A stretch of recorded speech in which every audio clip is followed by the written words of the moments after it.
কোনো উত্তর না দিয়ে একটা গাড়ি দাঁড় করিয়ে চলে গেল। আর ইমন সেখানে চুপ করে দাঁড়িয়ে রইল। মনে মনে বলল, সেদিন আমি তোমাকে কোনো প্রশ্ন করিনি, ইচ্ছে করে ওই কথা বলেছি। মাউসাদ, এখন তুমি আমাকে নিয়ে ভাবতে বাধ্য হবে। তুমি আমার মনে মিথ্যে আশা জাগিয়ে কখনই নিজেকে ভালো রাখতে পারবে না।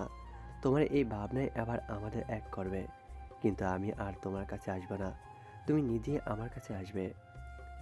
এদিকে ইমন কয়েকদিন ধরে ইভানের কাছ থেকে দূরে থাকার চেষ্টা করছে, কথাবার্তা কম বলছে। ইভান ইমনের এমন ভাব দেখে অনেক কষ্ট পাচ্ছে। আজ ইভান ইমনের কাঁধে হাত রেখে বলে, কেন এমন করছিস?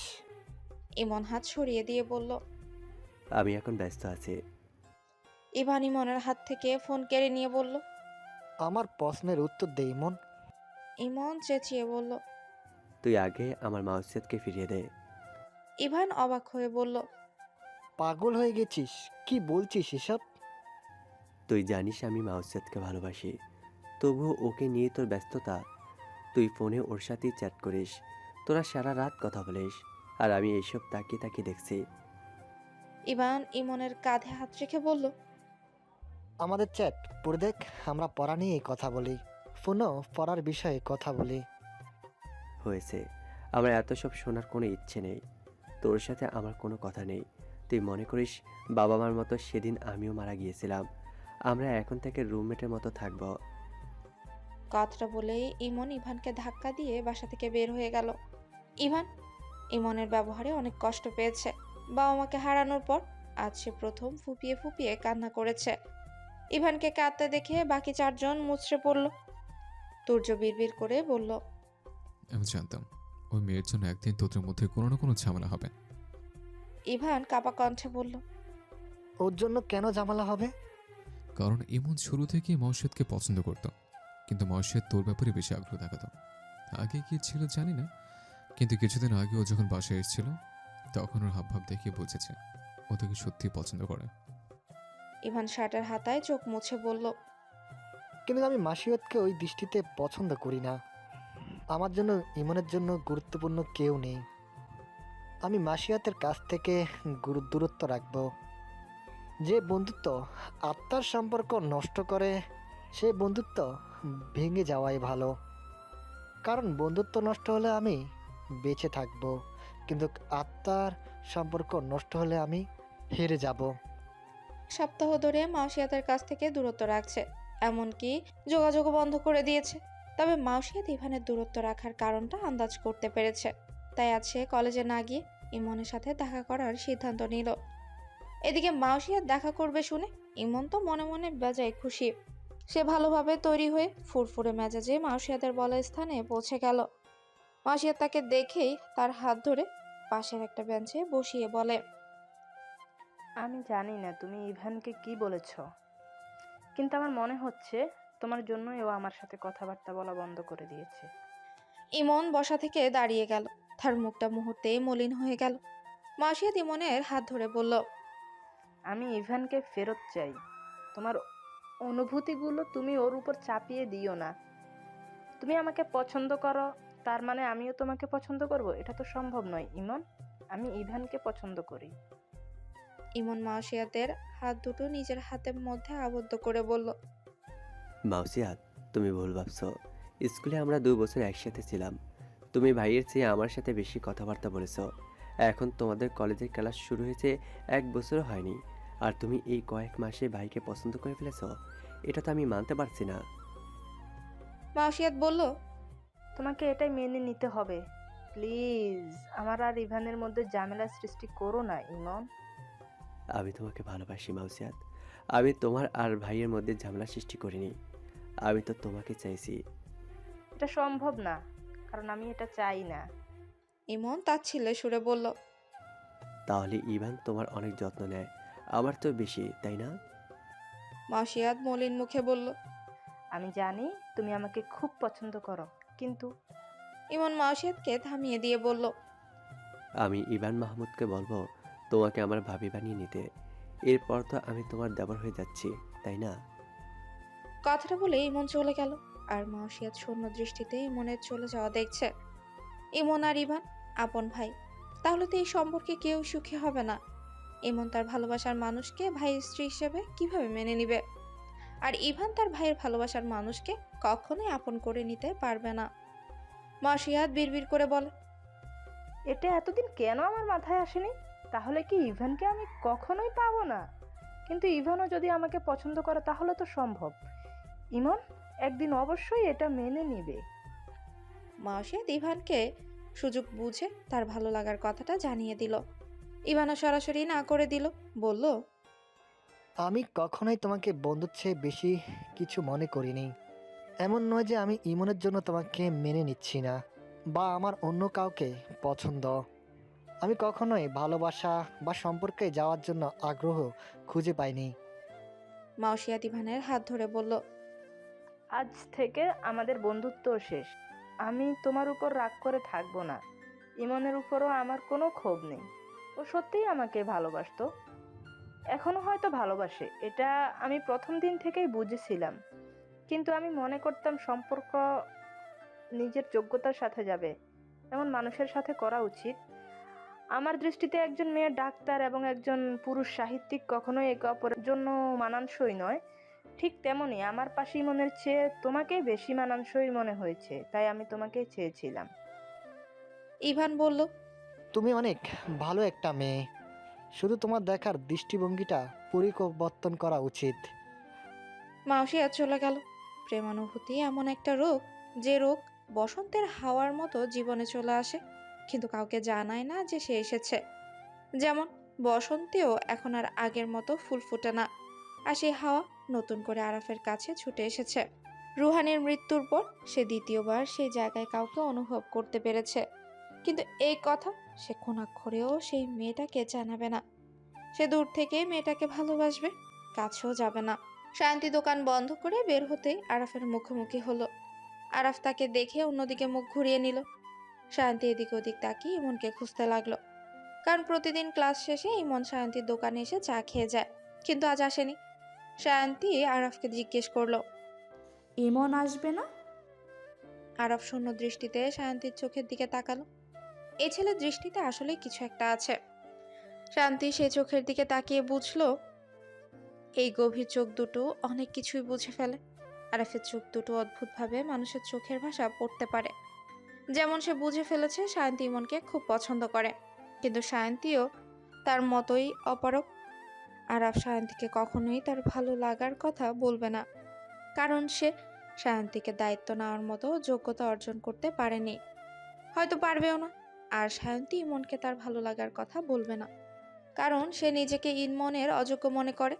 আর এমনিতেই ইমনের মনে মাউসিয়াতের বসবাস। ভালো লাগাগুলো খুব অদ্ভুত হয়, তাই না? এখানে থাকে কাছে পাওয়ার ইচ্ছে যেমন থাকে, তাকে না পাওয়ার আক্ষেপও থাকে। তবুও চোখ একটুখানিও ভিজবে না। মনে উথাল পাতাল সৃষ্টি হলেও চোখে থাকবে শূন্যতা, তবুও ঠোঁটের হাসি মুছে যাবে না। এদিকে সবাই যার যার সমস্যা নিয়ে ব্যস্ত।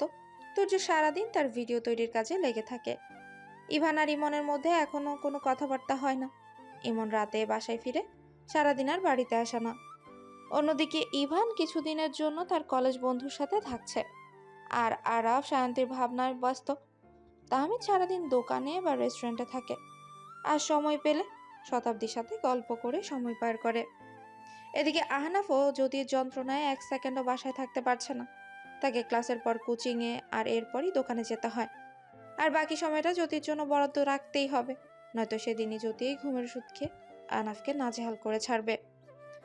এসবের ভিড়ে অরুণিকাকে সবাই ভুলে গেছে। মহল্লার একটা মেয়ের সাথে অরুণিকা স্কুল থেকে বাসায় ফিরে। এখন সে 8 বছরে পা দিয়েছে। সে মোটামুটি একা একা যাওয়া আসা করতে পারে, বাসায়ও একা থাকতে পারে। অরুণিকার জন্য গত মাসে ছোট্ট একটা টিভি কিনে এনেছিল তুর্য। এখন টিভি দেখে তার বাকি সময়টা কাটে, কিন্তু তার একা একা যাওয়া আসাটাই মহল্লার উঠতে বয়সী ছেলেদের চোখ এড়ায়নি। তারা মাঝে মাঝে অরুণিকার ব্যাগ টেনে নিয়ে ফেলে, হাত ধরে রাখে, ছোট ছোট ইটের ভাঙার টুকরো তার দিকে ছুড়ে দেয়। এরপর অরুণিকা বাসায় এসে কান্না করে, কিছুক্ষণ পর আবার ভুলেও যায়। আরাফ আর তাহমিদ সন্ধ্যার পরপরই বাসায় ফিরে আসে।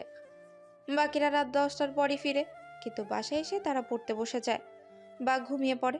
তারা নিজেদের ব্যক্তিগত জীবনে এতটাই ব্যস্ত হয়ে পড়েছে যে অরুণিকার সাথে কিছুক্ষণ বসে কথা বলারও সময় হয় না। অরুণিকাও কাউকে কিছু জানায়নি, এমনকি তার মনেও থাকে না।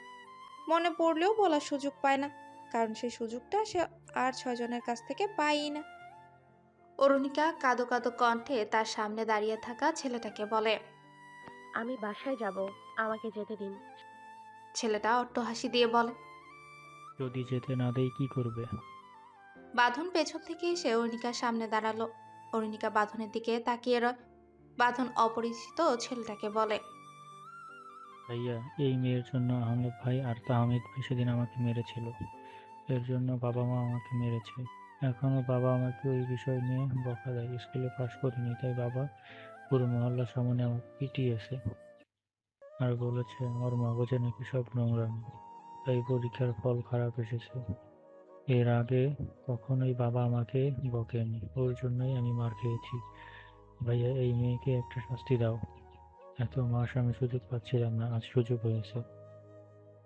আগন্তুক ছেলেটি 11.5 বছরের ছেলে বাঁধনের মুখে এমন কথা শুনে অবাকই হলো। তার পাশে দাঁড়িয়ে থাকা বাকি ছেলেদের উদ্দেশ্য করে বলল। বাঁধন বড় হলে ওকে আমাদের গ্রুপে নেব, এর দ্বারাই চাঁদাবাজি সম্ভব। বাঁধন হেসে বলল। ভাইয়া, আমি চাই এখন ওর বেনামি পরিচালকগুলো আসার খবর পেলে তোমাকে জানিয়ে দেব।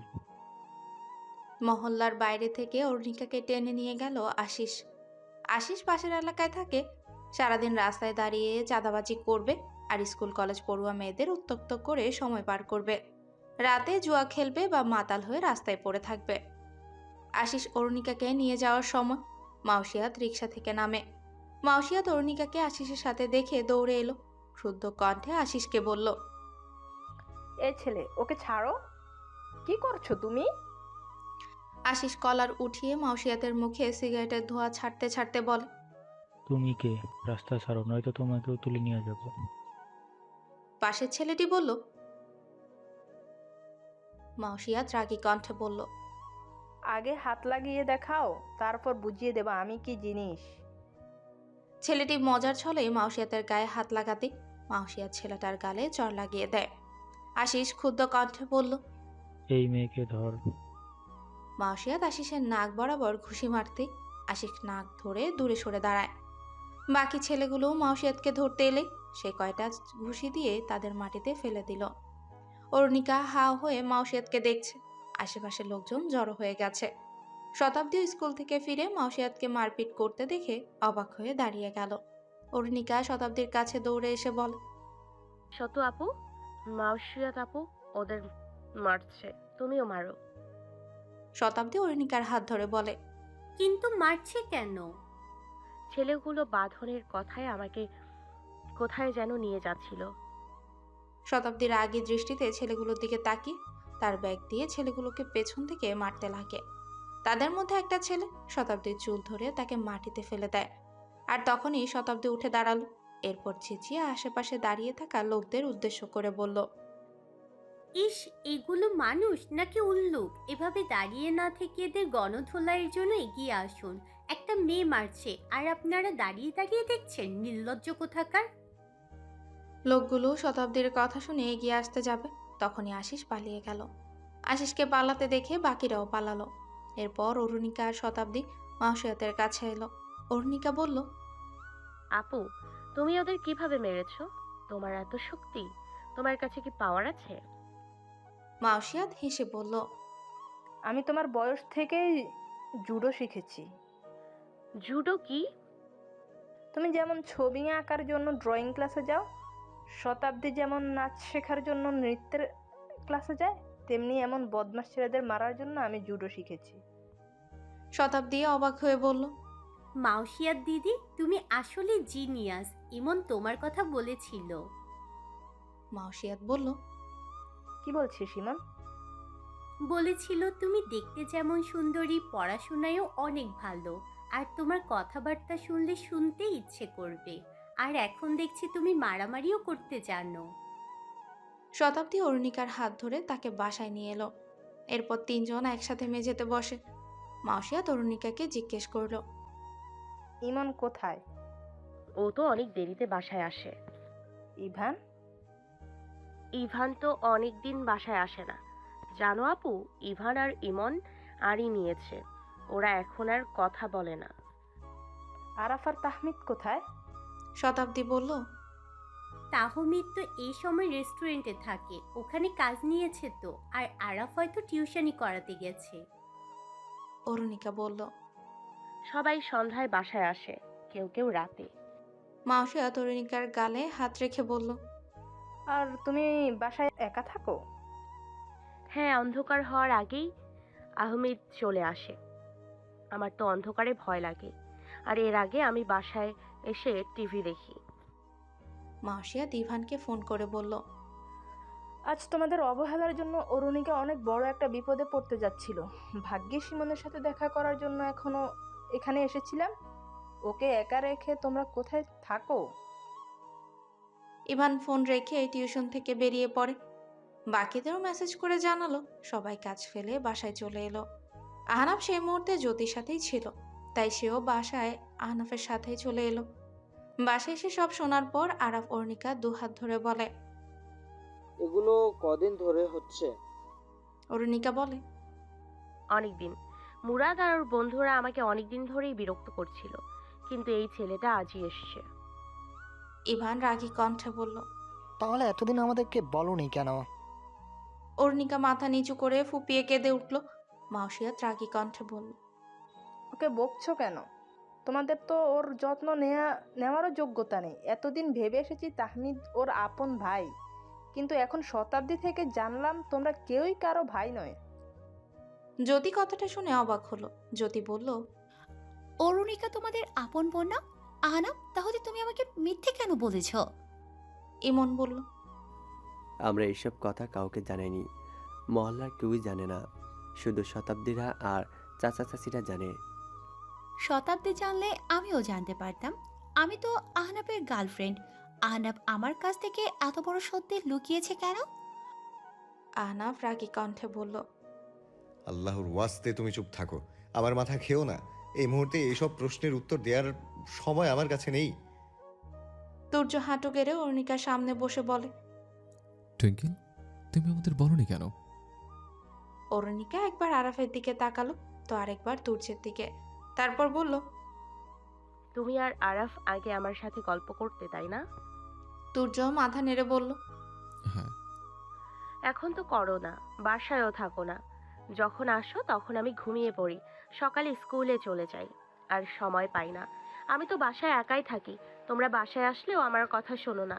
আমি কিভাবে বলবো? আরাফ একপাশেই বসে রইল। তার এই মুহূর্তে নিজের উপরই রাগ হচ্ছে। কলেজ ছুটির পর সে 2 ঘন্টা সময় পায়, কিন্তু সে তখন সায়ন্তীর দোকানে সময় কাটিয়ে আসে। সেই মুহূর্তে চাইলেই সে বাসায় এসে অরুণিকার সাথে সময় কাটাতে পারত। আহনাফ অরুণিকার গালে হাত রেখে বলে। আমি তোমাকে আর 1 সেকেন্ডও একা থাকতে দিব না। ক্লাস শেষে বাসায় চলে আসবো। জ্যোতি কথাটা শুনে মনে মনে ক্ষেপে গেল। নিজের মনেই বলল। অরুণিকা আহনাফের আপন বোন নয়, তবুও ও সারাদিন অরুণিকার কথা বলবে। তাহলে আহনাফ কি অরুণিকাকে নিয়ে অন্য চিন্তা করে? আমার এদের আলাদা করতেই হবে, নয়তো আহনাফ যদি ওর সাথে থাকতে থাকতে ওকে ভালোবেসে ফেলে। মনের উপর তো কারো জোর নেই, বাকিদের এমন অনুভূতি সৃষ্টি হলে কোনো সমস্যা নেই, কিন্তু আহনাফ তো আমার বয়ফ্রেন্ড। আমি এই অরুণিকাকেই এদের থেকে আলাদা করে দেব। ও এই বাসায় আহনাফের সাথে কখনোই থাকতে পারবে না। এদিকে জ্যোতিকে বাসায় পৌঁছে না দিয়ে আহনাফ বাসা থেকে বেরিয়ে গেল। জ্যোতি মনে মনে ক্ষুব্ধ হলেও সে প্রকাশ করল না।